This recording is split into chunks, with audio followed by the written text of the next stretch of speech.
Hi, thanks for stopping by. Today we are going to make this fun little treat bag here, and the focus of it is going to be on this three-dimensional flower. And it's actually really easy to create these using our Spring Up stamp set. So let's go ahead and get started. So the first thing that you're going to need is a piece of cardstock that measures 4 inches by 3.5 inches, and then you're going to go ahead and score it at 2 inches. And that's going to become the base of your bag topper for your little treat holder. And then we're going to go ahead and we're going to start our stamping. And as I had mentioned, we're going to be using our stamp set that's called Spring Up. And you'll see this is the flower that we're going to actually be using to create that 3D flower. And we're going to be using a couple of the other images as well. So the first thing we're going to do is we're going to start with the Happy Sentiment. And we're going to stamp that in our Sunset ink in the lower corner, the lower right hand corner. So we're going to go ahead and ink up the Happy and then stamp it right there at the bottom. And then to add some dimension, some texture to the paper, we're going to take our chocolate ink and our stubble texture tool, and we're just going to go ahead and pounce that in the ink pad, and then just go ahead and get as much or as little of the little splotches that you want on there, just to add a little bit more to it. And then we're going to go ahead and use our foam tool just to sponge the edges.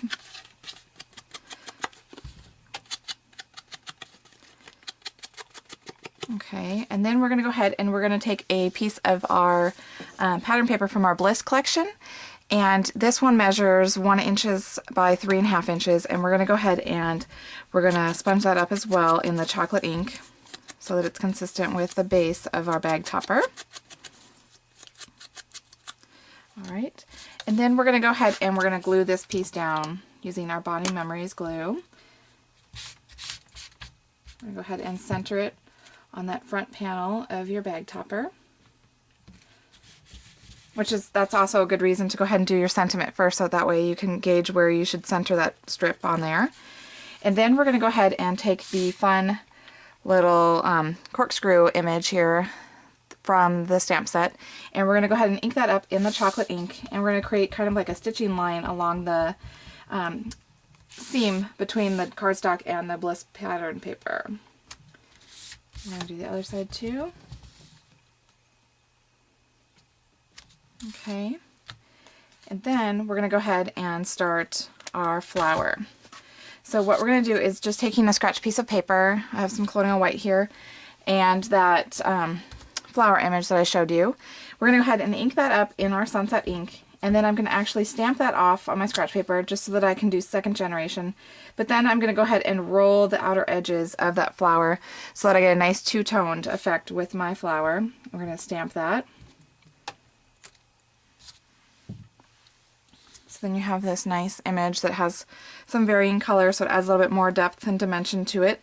And then something else fun that we're going to do with this is I took one of our craft jars and I poured a little bit of our Create a Shade Pearl paint in here, just a couple little squirts in it, added some of our Sunset Reinker, just a couple drops, and then just to give it a little bit more shimmer and sparkle, I put a little bit of our Glitz Glitter Gel in it as well.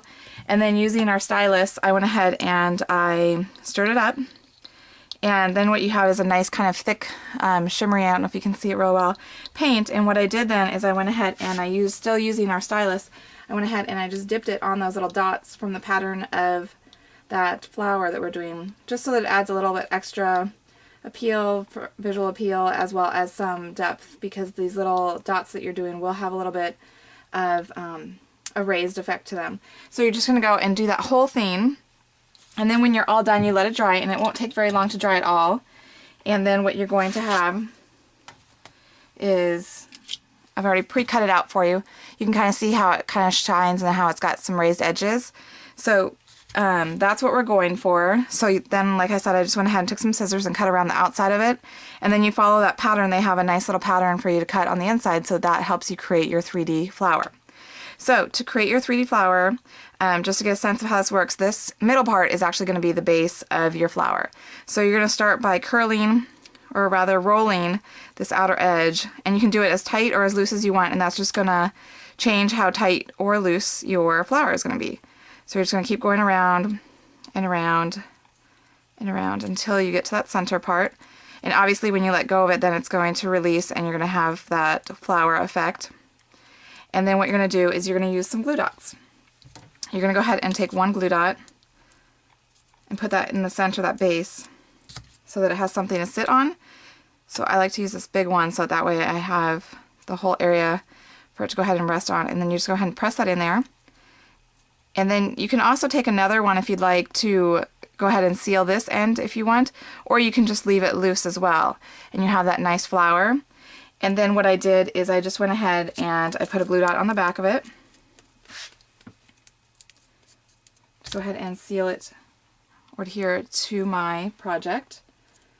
So we're going to go ahead and put that on there. And then I'm going to take one of our pearl opaques here, and I'm going to put that in the center of that flower, using the largest size one, just so that it has kind of a center to the flower. And then the final thing that we're going to do then is just go ahead and add it to our little bag. And what I did is I actually just took a regular stapler and I colored my staples. As you can see in here, they're brown. I used our Stays On Timber Brown ink. Works really nice on metals. So I just took a group of staples and I rubbed it against the ink pad, let it dry, then put them in my stapler. That way when I go ahead and staple this to my little treats, then it coordinates with the colors that I've been using. So you could do your staples black, you could leave them silver, you could make them brown like I did. And then you have your fun little treat holder with your 3D flower. So I hope you've enjoyed it, hope you've learned something, and thanks for stopping by.